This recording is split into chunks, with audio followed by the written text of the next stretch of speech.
Talal please अभी चले जाओ यहाँ से।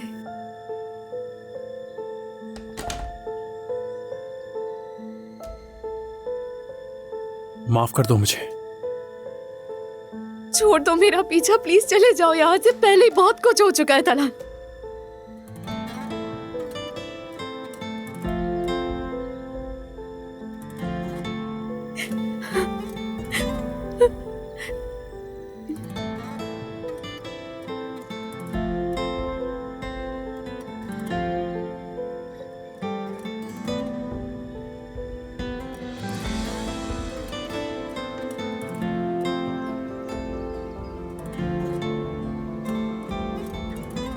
सुनो, तुम्हें आखिर क्यों समझ नहीं आता तलाल? क्यों मेरा पीछा नहीं छोड़ रहे हो तुम? मुझे तुमसे कोई बात नहीं करनी, नहीं मिलना मुझे तुमसे, अकेला छोड़ दो मुझे। क्यों तुम्हें मेरा दर्द, मेरी तकलीफ नजर नहीं आ रही है तलाल? क्यों मुझे ये सब कुछ बर्दाश्त करना पड़ा बोलो? क्योंकि तुम्हारे लिए तो ये सब कुछ एक खेल है ना, किसी और की कोई परवाह नहीं है तुम्हें।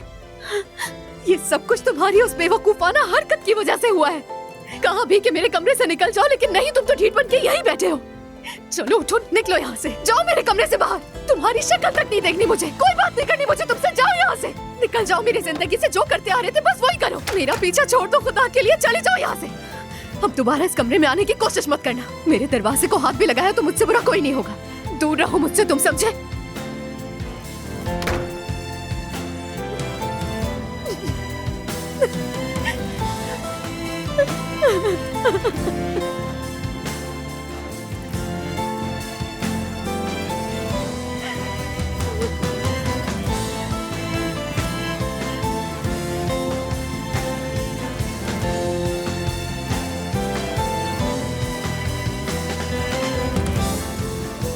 सिमरा,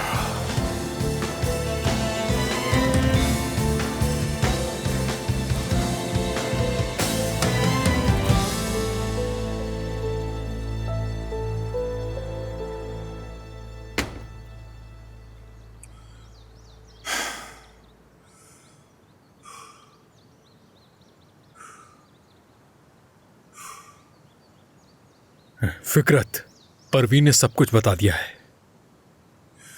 दम घुट रहा है मेरा सलीम, मैं डूब रहा हूं। ऐसा लग रहा है कि मैं डूबने तुम्हें वाला मालूम हूं। था ना ये मुश्किल होगा। अपनी माँ को तो जानते हो। काश के बात उस तक महदूद रह दी। क्या फिर से वही? बताओगे कुछ? कहीं ये वही बात तो नहीं जिसका तुमने मुझसे जिक्र किया था?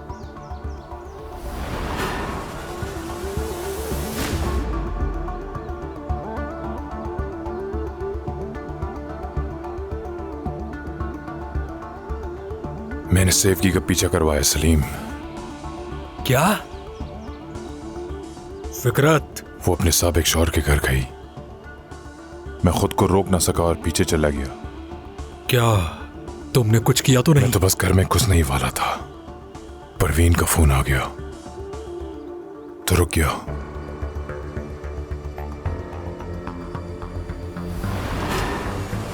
मैं डर गया था सलीम, दोबारा ऐसा कुछ नहीं देख सकता। अगर वक्त एक बार फिर रुको, एक मिनट रुको। तुम्हें ये तो पता ही नहीं कि वो वहां क्यों गई थी।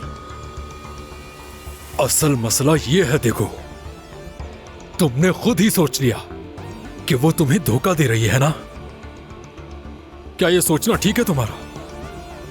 तो और क्या होगा? देखो फिकरत, तुम्हारी पहली बीवी मुख्तलिफ थी, सेवगी उस जैसी बिल्कुल नहीं। और ये भी जरूरी नहीं है कि हर औरत वही गलती करे जो तुम्हारी पहली बीवी ने की थी, और ना ही तुम अपनी पहली गलती दोहराओ। शादी के पहले दिन वो मुझसे छुपकर अपने साहब का शौहर के घर उससे मिलने गई थी सलीम। अब तुम बताओ, ये सब गलत नहीं था? कैसे ना गलत सोचूं, बताओ। अच्छा ठीक है, ठीक है, लेकिन क्या तुम्हें यह पता है कि वो वहां क्यों गई थी? मालूम है तो बताओ मुझे। नहीं जानते ना? ठंडे दिमाग से सोचो। अगर वो वाकई उस आदमी के पीछे गई थी और अब भी उसके दिल में वही आदमी है, तो फिर तुम्हें शादी करने का क्यों कहती? क्या वो अपने साबिका शौहर को सब कुछ बताएगी? क्या कोई अपनी जिंदगी में मुश्किलात लाना चाहेगा?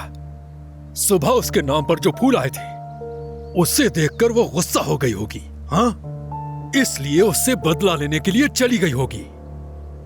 इस पहलू से सोचो, आखिर तुम ऐसा क्यों नहीं सोचते?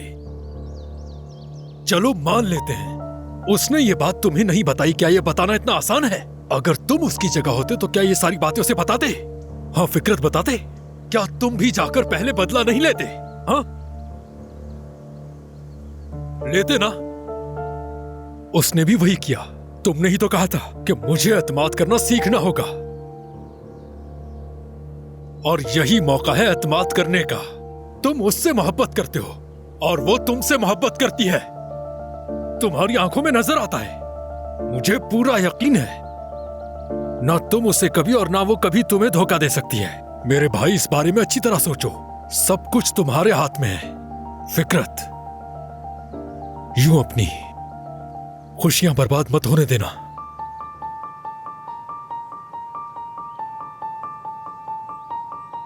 वैसे ये बताओ जरा, तलाल और याले का आखिर क्या मामला है?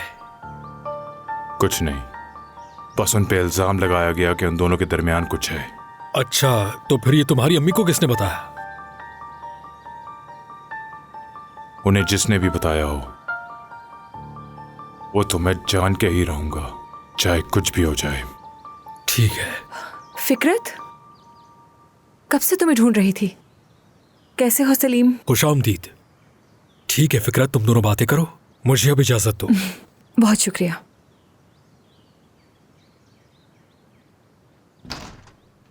फिकरत, मैं याले से बात कर चुकी हूँ। अच्छी तरह समझा दिया है उसे। आइंदा ऐसी लापरवाही नहीं दिखाएगी वो। उसकी कोई गलती नहीं है, और ये बात सबको क्लियर कर दी थी मैंने अंदर। बिल्कुल नहीं, उसे हर बात का बहुत ख्याल रखना चाहिए था। वो क्यों? क्या मतलब क्यों? उसी की वजह से ऐसे हालात पैदा हुए हैं। और तुमने मुझे क्यों नहीं बताया? सब कुछ जानते हुए भी तुमने मुझसे ये बात क्यों छुपाई? मैं तुम्हें ये बात बताने के लिए घर ही आ रहा था, मगर तुम घर पे थी ही नहीं। सोचा बाद में बता दूंगा। लेकिन अंदर तुमने कल रात कहा। तुम्हें क्या लगता है कि मैं झूठ बोल रहा हूँ सेव की? नहीं, ऐसा नहीं है। मुझे मालूम है तुम ऐसे मामले में मुझसे झूठ क्यों बोलोगे। यकीन है। तुम जानती तो हो ना मेरी अम्मी को, इसीलिए मैंने ये कहा।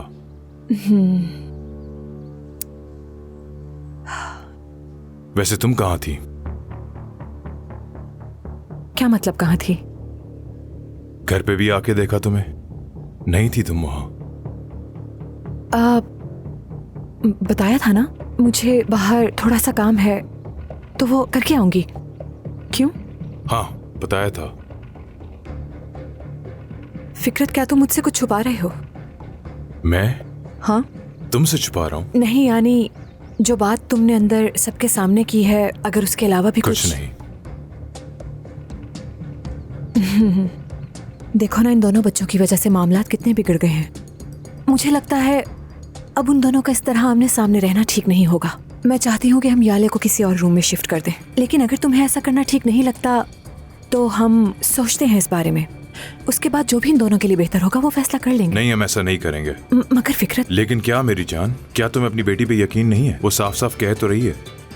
तुम्हारी आंखों में दिख रहा है कि तुम मुझसे झूठ बोल रही हो, है ना सेव की? नहीं, ऐसा नहीं है जो तुम सोच रहे हो। लेकिन जो कुछ भी हुआ, यानी जो कुछ भी तुम्हारी अम्मी ने कहा, उससे हमारा रिश्ता खराब ना हो। अगर तुम्हारी बात मान लें तो बात और बिगड़ जाएगी। जिस तरह सब चल रहा है, अगर हम वैसे ही चलने दें तो ज्यादा बेहतर होगा। मैं तो करता हूँ बच्चों पे भरोसा। फिकरत, तुम मुझे गलत समझ रहे हो। मुझे बस इस बात का डर है, ये जो कुछ भी हो रहा है, ये सारी गलत फहमियां हमारे इस रिश्ते को जो शुरू हुआ है, परवान चढ़ने से पहले ही कहीं खत्म ना हो जाए, ये सोचो।